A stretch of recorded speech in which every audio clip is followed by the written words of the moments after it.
اچھا، اب جو ڈاکٹر اور مریض جو ہے اس کا تو ذکر آپ نے کر دیا، لیکن بیماریاں بہت سی ہیں، اور اس میں سے ایک بیماری جو ہے اس کے بارے میں لوگ مانتے نہیں تھے پہلے، لیکن اب تو اس بیماری کے ثبوت سامنے آنے شروع ہو گئے ہیں، اور وہ بیماری ہے بھارت کی انوالومنٹ۔ اور ابھی اس وقت نیٹ فلیکس پہ ایک بھارت کی فلم موجود ہے، دھرندر اس کا نام ہے، کل ذکر کیا تھا، اس میں خود جو بھارت کی فلم ہے اور اس کی جو فنڈنگ ہوئی ہے وہ بھی ہم سب کو پتہ ہے کہاں سے فنڈنگ ہوئی ہے، اس میں وہ خود مان رہے ہیں کہ پاکستان کا جو موقف ہے وہ صحیح ہے، کہ وہ خود بتا رہے ہیں کہ ہم بلوچستان میں مداخلت کر رہے ہیں۔ اور اس فلم میں جو بہت اسلحے کا بہت بڑا ذخیرہ دکھایا گیا ہے، اس میں وہی اسلحہ آپ کو نظر آ رہا ہے جو پچھلے 3-4 دن میں بلوچستان سے برآمد بھی ہوا ہے۔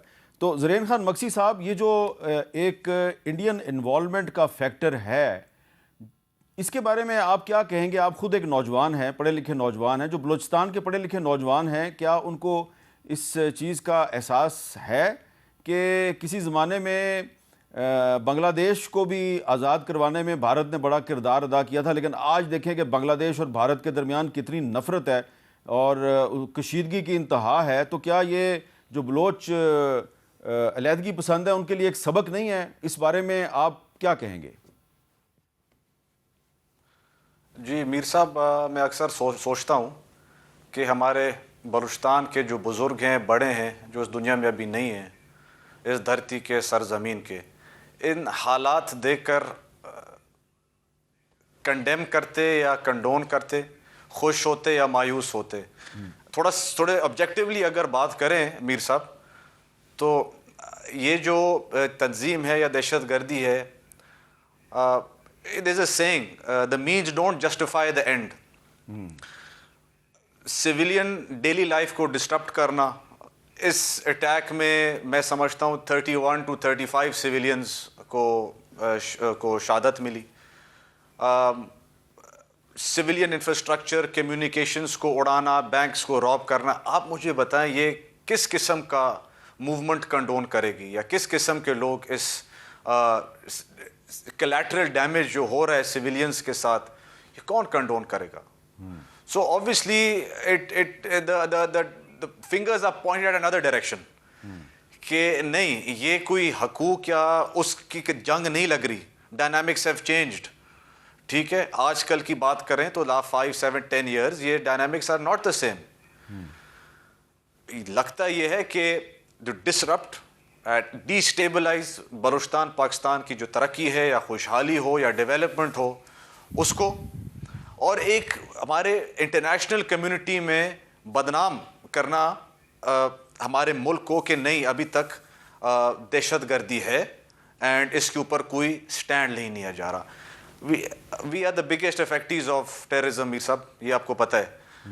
ایک کے پی کے ایک سائڈ پہ، ابھی آج کل بلوچستان میں کتنے سالوں سے، تو یہ کوئی اس کا مقصد نہیں نظر آ رہا۔ نہ مجھے ایز اے نوجوان اگر بات کریں، میں خالی ایز اے پولیٹیشین بات نہیں کر رہا، میں as a someone who is in the youth bulge between 18 and 35, I'm 32 years old. There is no meaning to this. یہ مجھے نظر نہیں آ رہا کہ کل کے دن یہ کیا چاہ رہے ہیں، یہ کیا بلوچ آئیڈینٹی کی بات کر رہے ہیں، یا اپنا یہ ڈائریکٹ یہ نہیں، اور نہیں کر رہے ہیں، یہ ڈائریکٹ بات کر رہے ہیں آزادی کی۔ اب دیکھیں that's something that's out of the question۔ اور یہ چیز قودا بابر صاحب نے یہ بات کی کہ لوگ نہیں جاتے، نہیں جی، ہم کافی لوگ، میں یہ سب کا نہیں کہہ سکتا، کافی لوگ جا کے اپنے کانسٹیٹیوئنسیز میں بات کرتے ہیں، انگیج کرتے ہیں یوتھ کے ساتھ، نوجوانوں کے ساتھ، بزرگوں کے ساتھ، ان سے صلاح مشورہ لیتے ہیں، اور یہ پوائنٹ ہم بات کرتے ہیں باقاعدہ اپنے کانسٹیٹیوشن میں۔ اپنی بات کر رہا ہوں، دوسرے کی بات نہیں کر سکتا، چاہے جل مکسی ہو، چاہے کوئٹہ ہو، چاہے لزبیلا ہو، wherever I go، یہ نمبر 1 آن دا ایجنڈا۔ تو انٹریکشن اور انگیجمنٹ ساتھ ہی ساتھ آئی تھنک بہت امپورٹنٹ ہے۔ ایک تو ریزولوشن اور ملیٹنٹ ایسپیکٹ بہت امپورٹنٹ ہے، اس میں کوئی شک نہیں ہے۔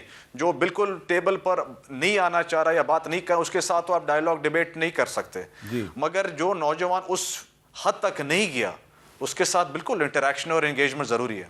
اچھا، اب اس میں ایک اور پہلو بڑا امپورٹنٹ ہے کہ یہ جو اسلحہ اور اکوپمنٹ پکڑا گیا ہے، اس میں ہمیں نظر آ رہا ہے جی ڈرون بھی ہیں، چھوٹے چھوٹے ڈرون بھی ہیں، کوڈ کاپٹرز بھی ہیں، اور جو کمیونیکیشن اکوپمنٹ ہے وہ بڑا لیٹسٹ ہے۔ تو یہ سارا ان کو کیسے ملتا ہے, کہاں سے ملتا ہے؟ اور اس میں جو ایک انڈین انوالومنٹ ہے, ایک اسرائیلی انوالومنٹ کا فیکٹر بھی ہے. اب آپ سوچ رہے ہوں گے کہ یہ کیسے بات کر رہی, کیسے دعویٰ کر دیا میں نے کہ جناب اس میں اسرائیل کی انوالومنٹ بھی ہے, کیونکہ پاکستان میں کچھ لوگ یہ بات کرتے ہیں. اور ہم ہمیشہ یہ کہتے ہیں کہ تمام جو بلوچ عوام ہیں, پختون عوام ہیں, سندھی ہیں, پنجابی ہیں, کشمیری ہیں, گلگت بلتستان والے ہیں, ان کو ان کے حقوق ملنے چاہیے. آئین میں جو کچھ ان کے لیے لکھا ہوا ہے وہ ان کو ملنا چاہیے. لیکن اگر بھارت اور اسرائیل پاکستان میں اگر مداخلت کرے اور پاکستانیوں کو استعمال کرے اور پھر ان کے ساتھ وہی کرے جو اس نے بنگالیوں کے ساتھ کیا, تو میں آپ کو ٹائمز آف اسرائیل کی ایک سٹوری دکھانا چاہتا ہوں. بلوچستان انٹرز اسرائیلی اسٹریٹجک کیلکولس. پورا آرٹیکل جو ہے یہ اس میں یہ بتایا گیا ہے کہ why Balochistan is important for Israel, اور اس کی وجہ یہ ہے کہ بلوچستان جو ہے وہ ایران کے بارڈر پہ ہے. بلوچستان میں ڈی اسٹیبلائزیشن پیدا کر کے اسرائیل جو ہے وہ وہاں سے مداخلت کرنا چاہتا ہے ایران میں. اچھا, یہی ایک اور سٹوری ہے الجزیرہ میں. یہ ساری میں آپ کو ماضی قریب کی سٹوریز بتا رہا ہوں. Israel is trying to hijack the Baloch struggle.